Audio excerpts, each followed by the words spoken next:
Aldoar Foz de Ouro e no Gil, a doutora Nuno Ortigão Oliveira, a doutora Maria Lacerda, o filho do homenageado que teve a gentileza de estar presente, Nuno Lacerda, e agradecer ao engenheiro Francisco Mesquita Guimarães esta abordagem que fez da vida e da obra de Arão de Lacerda e que me poupa maçar-vos com pormenores sobre a vida de tão ilustre historiador, por quem sinto uma estima especial e que assim facilita o meu trabalho e poupa-vos alguns minutos de maçada. O Dr. Arão de Lacerda, como aqui já foi dito, foi professor de Estética e História da Arte na Faculdade de Letras da Universidade de Coimbra, substituindo o Dr. Virgílio Correia, que faleceu em 1945. Daqui a uns anos também tive a oportunidade de participar na homenagem ao Dr. Virgílio Correia, que é natural da Régua. Curiosamente, na Régua pouca gente sabia que ele era de lá. Em Coimbra ninguém soube que houvesse a homenagem, inclusive ao Diário de Coimbra, de quem ele foi diretor durante muitos anos. Isto era só para dizer que muitas vezes estas personagens, estas pessoas que de facto marcam a cultura portuguesa, sofrem de uma moléstia que dá origem a uma amnésia terrível em termos culturais. Nós hoje estamos muito virados para o futuro, não sabemos qual, mas esquecemos do passado, que é aquilo que nos amarra às nossas raízes. Como eu dizia, o Dr. Arão Lacerda substituiu o Dr. Virgílio Correia em 45, mas infelizmente durante muito pouco tempo. Depois faleceu logo em 47. Publicou várias obras, como vimos, ainda hoje de leitura proveitosa, na área da história da arte e da música, e seria fastidioso e, sobretudo, extraordinário abuso da vossa benevolente paciência referi-las em pormenor. Eu vou apenas falar em três, que acho que têm interesse para aquilo que me proponho, e, portanto, não vou referi-las todas, não porque ainda hoje muitas delas não tenham interesse, fundamentalmente pelo seu caráter inovador e pioneiro, mas não se me figura seja aqui agora o tempo oportuno e o local certo para o fazer. Vou, por isso, analisar apenas um aspecto da sua obra que reputo importante e digno de ser lembrado. Em 1924, publicou o Dr. Arão de Lacerda O Fenómeno Religioso e a Simbólica, de que viram uma edição recente, do final do século passado. Nesse mesmo ano, são também editadas duas importantes obras de historiadores de arte, Ideia, de Erwin Panofsky, publicada em Hamburgo, e A Literatura Artística, de Julius von Schlosser, publicada em Viena. No estudo Panofsky, que pretende ser uma contribuição para a história da teoria da arte, analisa-se o conceito ideia desde Platão até ao Renascimento, sob a influência de Cassirer, a miúdo referido, que é um filósofo alemão.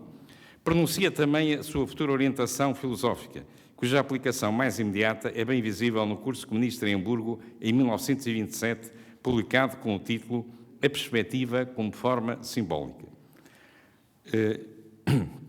Ideia foi um livro que não mereceu, contudo, grande interesse fora da Alemanha. Traduzido como foi tardiamente, quer em italiano, 1952, quer em inglês, 58, espanhol, 77, francês, 84, e em português, a primeira edição brasileira, de 1994. A obra de Schlosser recolhe toda a literatura artística, desde Plínio até ao neoclassicismo, realçando sobretudo o período do Renascimento italiano, e inclui também vários estudos sobre as fontes mais importantes. Não pode, porém, ser considerada apenas como um simples manual de fontes, mas um verdadeiro estudo da teoria artística ao longo da história, mantendo por isso plena atualidade. Em 1922, ou seja, 2 anos antes, Émile Mal tinha editado em Paris a arte religiosa do século XII, em França, estou a traduzir em português para ser mais rápido, e que saiu uma edição em 1924. No ano seguinte, publica a arte religiosa do século XIII. Estes 3 exemplos servem apenas para tentarmos perceber o ambiente da época em que está inserida a publicação da obra de Arão de Lacerda. É certo que nem todos estes trabalhos têm influência direta sobre o historiador português, mas revelam direções e tendências da investigação da época a que ele também é sensível. É claro que, como todos sabemos, o autor que o vai influenciar mais diretamente é Émile Mal, mas julgamos que as análises feitas por Arão de Lacerda ultrapassam a corrente francesa da iconografia e, como que antevêem já as noções e conceitos fundamentais de Erwin Panofsky, que distingue com meridiana clareza a iconografia da iconologia, e na esteira de Aby Warburg, outro alemão, abre inovadoras e sedutoras perspectivas neste novo campo da história da arte, que se transforma rapidamente numa importante área da história cultural. Eu vou fazer uma pequena explicação sobre o que é isto e quero já dizer que o papel de Arão da Cerda é verdadeiramente, na minha ótica, pioneiro e, infelizmente, sem grandes seguidores. Só nos finais do século passado é que começam a aparecer em Portugal alguns autores, sobretudo professores universitários, que seguem esta perspectiva de Arão da Cerda e esta corrente que tem origem na Alemanha. Aby Warburg é, sem dúvida, sombra de dúvida, uma figura-chave no campo da historiografia da arte do século XX. Tentou fundamentalmente captar o sentido da obra de arte, criando um método que os seus discípulos desenvolveram, sobretudo Erwin Panofsky. E formou uma importante biblioteca em Hamburgo, mais tarde transferida para Londres, que deu origem ao instituto que ainda hoje conserva o seu nome. Demonstrou sempre uma grande facilidade em integrar técnicas e métodos de investigação de outras disciplinas na própria história da arte. Um parênteses, como vimos, o Arão da Cerda tem uma grande ligação à música, portanto, a sensibilidade musical que também está ligada à corrente da história da arte, ao mesmo tempo que sabia relacionar com correção a arte com a literatura. Desejava assim criar uma nova história da cultura em que o papel da imagem seria reforçado. Imagem considerava como parte integrante da cultura, de tal modo que não se podia analisar senão como um todo. Não era possível, por isso, separá-la da religião, da poesia, do culto ou do drama, já que era o produto de um complexo sistema de ideias. Para Warburg, a imagem formava parte da memória social, que o levou a ficar fascinado toda a sua vida pela presença das imagens da Antiguidade no Renascimento. Foi o estudo da tradição clássica, que está omnipresente na nossa civilização, que fez interessar-se também pelo estudo das imagens, como algo constante e permanente, embora por vezes variável, daquilo que é fundamental e por isso imutável na mente humana. Considerava ainda que o artista escolhia determinadas imagens e que estas revelavam a psicologia de vários períodos da história. Em 1912, um trabalho apresentado em Roma, no 10º Congresso da História da Arte, sobre a decoração astrológica do Palácio Scafonoia de Ferrara, Warburg criou a iconologia. Este importante estudo só foi publicado passados 10 anos nas atas do Congresso Internacional de História da Arte em Roma, Itália e Arte Estrangeira, e podemos dizer que com esta conferência nasceu a iconologia. De facto, para fazer uma perfeita leitura dos frescos quinhentistas de Ferrara, Warburg foi obrigado a estudar o percurso da representação astrológica ao longo da Idade Média, que perante os seus maravilhosos olhos constituía um importante e extraordinário exemplo da transmissão de conceitos e de motivos clássicos através de imagens e da sua relação com situações culturais concretas. Os velhos deuses pagãos regressavam ao mundo cristão, disfarçados agora de divindades planetárias, embora continuassem com o mesmo poder que tinham tido na era pagã. Não tinham apenas uma função estética, marcavam de novo a sua presença como velhos senhores do cosmos e do destino do homem que assim de novo os acolhia. Tratava-se deste modo de analisar e de interpretar a obra de arte numa perspectiva genética, considerando a forma como preenche de significado, como um documento capaz de nos transmitir todo um vasto conjunto de tradições e de contextos culturais. É evidente que para chegar a este tipo de conclusões era necessário conceber uma nova história da arte, jogasse com muitas áreas do saber, ligando-as entre si e que se estendesse por vários períodos da história. Entre os vários projetos de Warburg, que Warburg abraçou, para além da reinterpretação do Renascimento, sobressai também aquele que, sobre o título de Mnemosyne, e que foi interrompido pela sua morte em 29, pretendia recolher imagens e símbolos conservados na memória do homem ocidental. Ele criou uma biblioteca verdadeiramente espantosa sobre esta matéria. Isto tudo para dizer o quê? A valorização da imagem parece-nos hoje algo de evidente, quando de facto o não é. O homem contemporâneo vive, é certo, constantemente rodeado de imagens, permanentemente abafado, talvez seja o termo mais exato, pela imagem, mas não tem a noção correta do seu significado. Se por um lado o excesso de imagens lhe dá um caráter inflacionário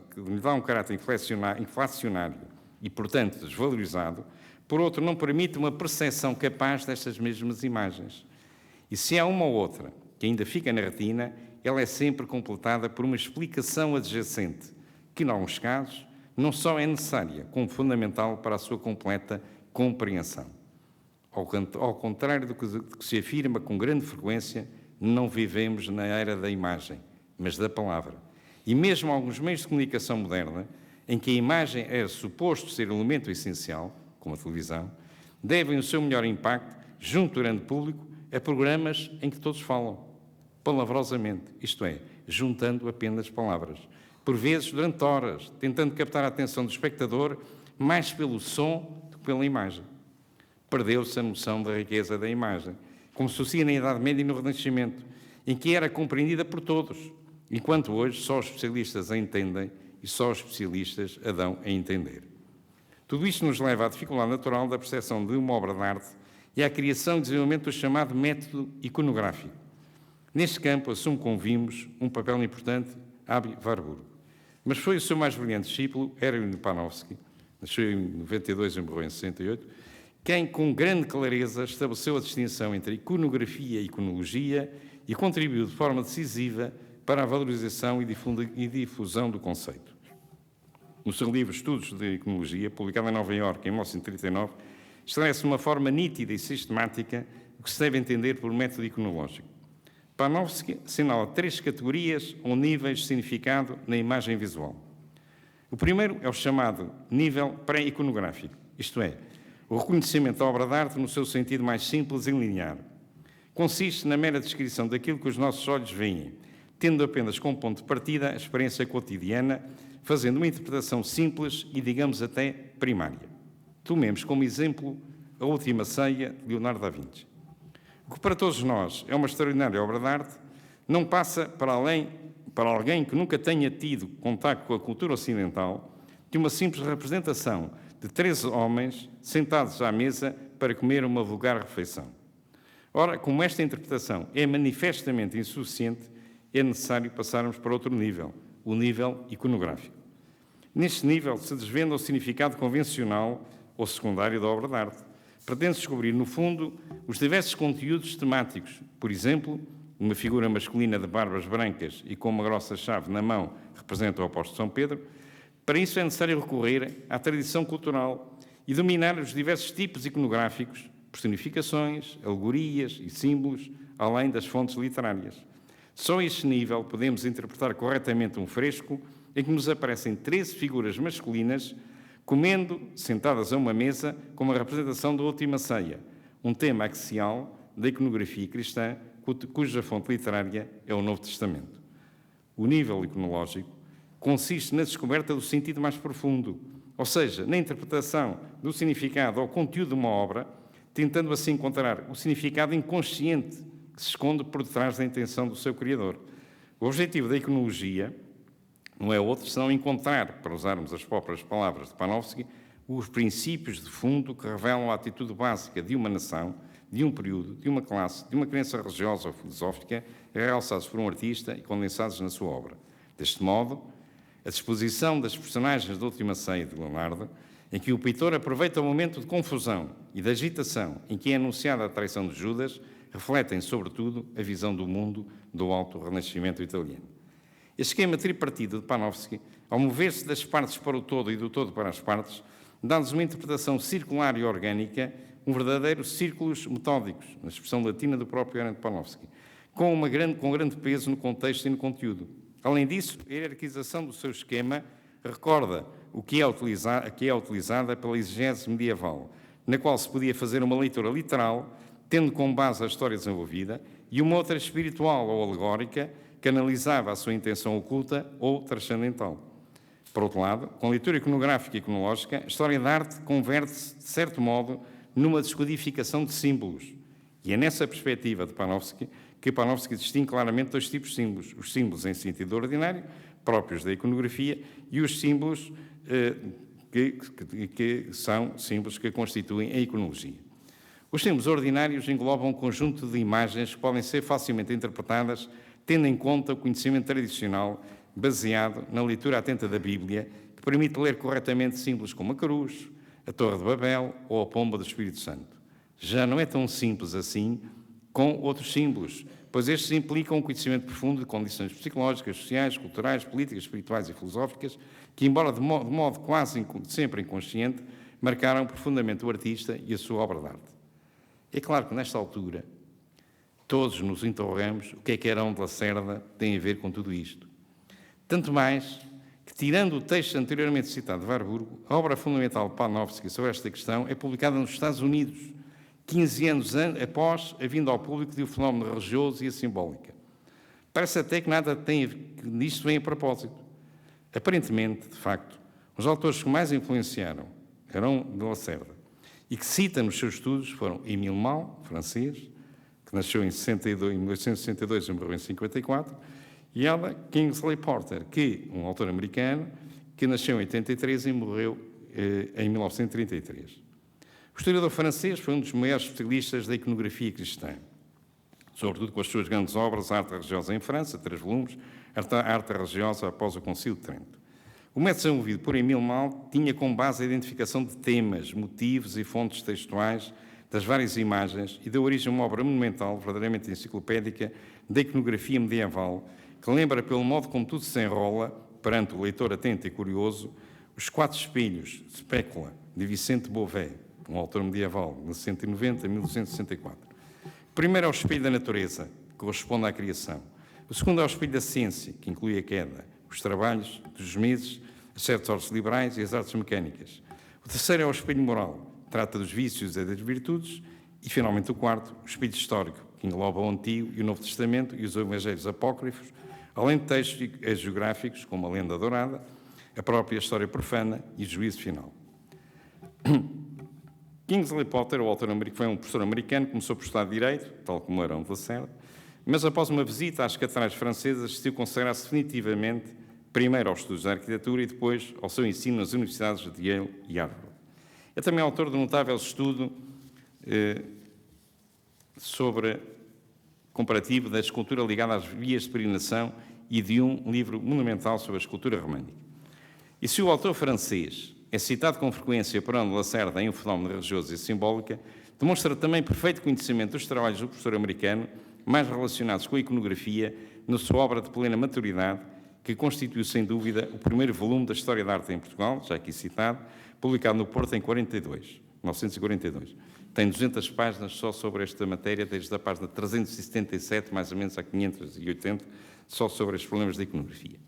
Mas já antes, neste livrinho, Crónicas de Arte, que foi um livro publicado apenas há 100 anos, em 1917, num artigo que saiu em janeiro de 1914 e inserido nesta obra,